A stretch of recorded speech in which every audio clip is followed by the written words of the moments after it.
हाँ, तो नमस्कार जी, कैसे हैं आप लोग? उम्मीद करता हूँ अच्छा होइएगा।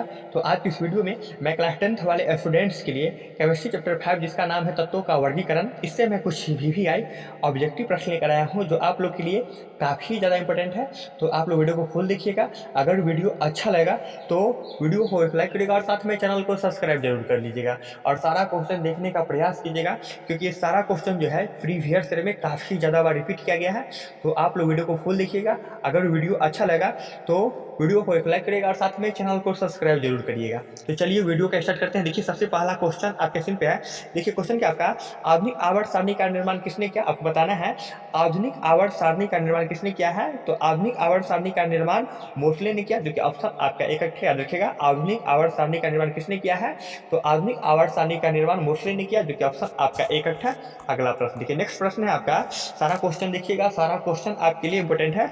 अगला प्रश्न देखिए, अगला प्रश्न आपका, आधुनिक आवर्त सारणी में तत्वों को किस आधार पर रखा गया है? आपको बताना है आधुनिक आवर्त सारणी जो है इसमें तत्वों को किस आधार पर रखा गया है। तो इसमें तत्वों को परमाणु संख्या के आधार पर रखा गया है, जो कि ऑप्शन आपका डी करेक्ट है, ध्यान रखिएगा। आधुनिक आवर्त सारणी में तत्वों को परमाणु संख्या के आधार पर रखा गया है, जो कि ऑप्शन आपका डी करेक्ट है। नेक्स्ट क्वेश्चन देखिए, नेक्स्ट प्रश्न है आपका।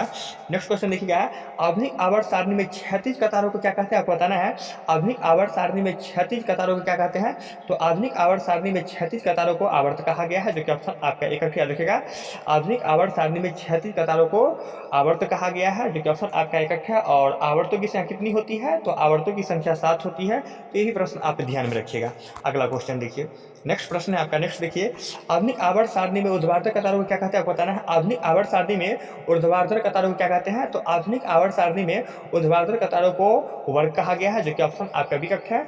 और वर्गों की संख्या कितनी है? तो वर्गों की संख्या 18 है। तो याद रखिएगा, वर्गों की संख्या 18 और आवर्तों की संख्या 7 होती है। अगला क्वेश्चन देखिए, अगला क्वेश्चन आपका, आधुनिक आवर्त सारणी में वर्गों की संख्या कितना है? तो आधुनिक आवर्त सारणी में मैं आपको पीछे बताया हूँ 18 वर्गों की संख्या है, जो कि ऑप्शन आपका डी करेक्ट है। अगला क्वेश्चन देखिए, अगला क्वेश्चन आपका, आधुनिक आवर्त सारणी में आवर्तों की संख्या कितना है? तो आधुनिक आवर्त सारणी में आवर्तों की संख्या 7 है, जो मैं आपको पीछे बता चुका हूँ। अगला क्वेश्चन देखिए, अगला क्वेश्चन आपका, समूह से ऊपर से नीचे आने पर धात्विक प्रवृत्ति डॉट होता है। तो देखिए, समूह से ऊपर से नीचे आने पर धात्विक प्रवृत्ति बढ़ती है, जो कि ऑप्शन आपका बी नंबर करेक्ट है। नेक्स्ट प्रश्न देखिए, नेक्स्ट प्रश्न है आपका, समूह में ऊपर से नीचे आने पर परमाणु के आकार में क्या परिवर्तन होता है? आपको बताना है समूह में ऊपर से नीचे आने पर परमाणु के आकार में क्या परिवर्तन होता है। तो परमाणु साइज बढ़ेगा, जो कि ऑप्शन आपका यही करेक्ट है, याद रखिएगा। समूह में ऊपर से नीचे आने पर परमाणु की साइज बढ़ता है, जो कि ऑप्शन आपका करेक्ट है। अगला क्वेश्चन देखिए, नेक्स्ट प्रश्न है आपका, अष्टक का नियम किसने दिया था? तो अष्टक का नियम न्यूलैंड्स ने दिया है, जो कि ऑप्शन आपका एक है, ध्यान रखिएगा। अष्टक का नियम किसने दिया था? तो अष्टक का नियम न्यूलैंड्स ने दिया है, जो कि ऑप्शन आपका एक है।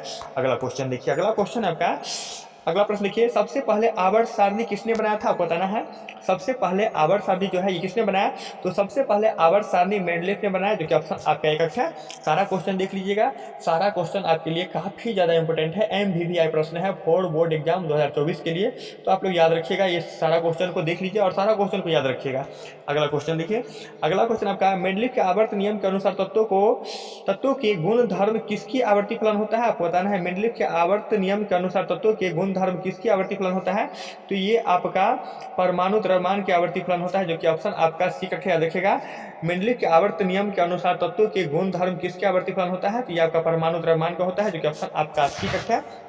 अगला क्वेश्चन देखिए, अगला क्वेश्चन आपका, आवर्त सारणी के वर्ग एक के तत्व को क्या कहते हैं? आपको बताना है आवर्त सारणी के वर्ग एक के तत्व को क्या कहते हैं। तो आवर्त सारणी के वर्ग एक के तत्व को क्षार धातु कहा गया है, जो कि ऑप्शन आपका सी नंबर करेक्ट है। अगला क्वेश्चन देखिए, अगला क्वेश्चन आपका, वर्ग 2 के तत्व को क्या कहते हैं? बताना है वर्ग 2 के तत्व को क्या कहते हैं। तो वर्ग 2 के तत्व को क्षारीय मृदा धातु कहा गया, रखेगा। वर्ग 2 के तत्व को क्षारीय मृदा धातु कहा गया, जो कि ऑप्शन आपका करेक्ट है। और वर्ग 1 के तत्व को क्षार धातु कहते हैं। यहाँ पर देख लीजिए, वर्ग 1 के तत्व को क्या कहते हैं। देखिए, आवर्त सारणी में वर्ग 1 के तत्व को क्या कहते हैं। तो आवर्त सारणी में वर्ग 1 के तत्व को क्षार धातु कहा गया है और वर्ग 2 के तत्व को क्या कहा गया है। तो क्षारीय मित्रा धातु कहा गया है, तो याद रखिएगा। अगला क्वेश्चन देखिए, अगला क्वेश्चन आपका, वर्ग 17 के तत्व को क्या कहते हैं? बताना है वर्ग 17 के तत्व क्या कहते हैं। तो वर्ग 17 के तत्व को हैलोजन तत्व कहा गया है, जो कि ऑप्शन आपका बी करेक्ट है। अगला क्वेश्चन देखिए, अगला क्वेश्चन आपका, आधुनिक आवर्त सारणी को कितने ब्लॉकों में बांटा गया? आपको बताना है आधुनिक आवर्त सारणी को कितने ब्लॉकों में बांटा गया है। तो आधुनिक आवर्त सारणी को 4 ब्लॉकों में बांटा गया है, जो कि ऑप्शन आपका बी करेक्ट है। पहला ब्लॉक आपका एस ब्लॉक होता है, दूसरा आपका होता है डी ब्लॉक, और तीसरा होता है आपका पी ब्लॉक, और चौथा होता है एफ ब्लॉक। तो ध्यान में रखिएगा। अगला क्वेश्चन देखिए, अगला क्वेश्चन आपका जर्नियम आर्सेनिक तत्व क्या है? तो ये आपका धातु है, जो कि ऑप्शन आपका सी करेक्ट है। अगला क्वेश्चन देखिए, अगला क्वेश्चन आपका आवर्त सारणी में धातु किस ओर स्थित है? आपको बताना है आवर्त सारणी में धातु जो है ये किस ओर स्थित है। तो आवर्त सारणी में धातु जो है ना ये आपका बाईं ओर स्थित है, जो कि ऑप्शन आपका करेक्ट है। अगला क्वेश्चन देखिए, अगला क्वेश्चन आपका वर्ग 18 के तत्व को क्या कहते हैं? तो वर्ग 18 के तत्व को क्या कहेंगे? तो वर्ग 18 के तत्व को आपका वर्ग 18 के तत्व को क्या कहते हैं? तो निष्क्रिय तत्व कहते हैं, जो कि ऑप्शन आपका विकट याद रखिएगा। वर्ग 18 के तत्व को निष्क्रिय तत्व कहा गया है, जो कि ऑप्शन आपका विकट है। अगला क्वेश्चन देखिए, अगला क्वेश्चन आपका अभी तक कितने तत्व ज्ञात हो चुका है? आपको बताना है कि अभी तक कितने तत्व ज्ञात अर्थात खोज हो चुका है। तो अभी तक 118 तत्व खोज हो चुका है, जो कि ऑप्शन आपका एकट है। अगला क्वेश्चन देखिए, अगला क्वेश्चन आपका वर्ग 18 के तत्व की संयोजकता कितनी होती है? तो वर्ग 18 के तत्व की संयोजकता की बात करेंगे तो ये 0 होगा, जो कि ऑप्शन आपका डी कट है।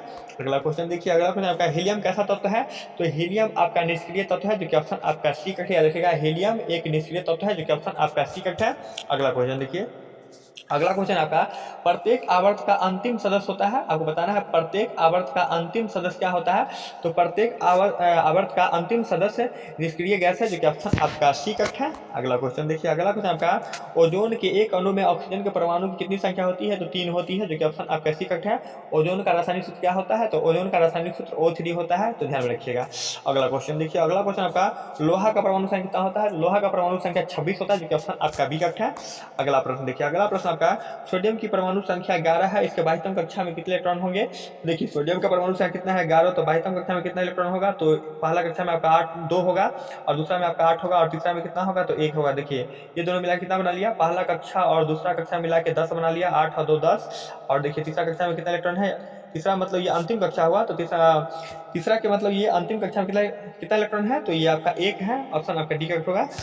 अगला क्वेश्चन देखिए, अगला क्वेश्चन आपका अभी तक ज्ञात 118 तत्वों में कितना धातु है? तो देखिए अभी तक ज्ञात 118 तत्व में 91 लगभग धातु है, जो कि ऑप्शन आपका एकट है।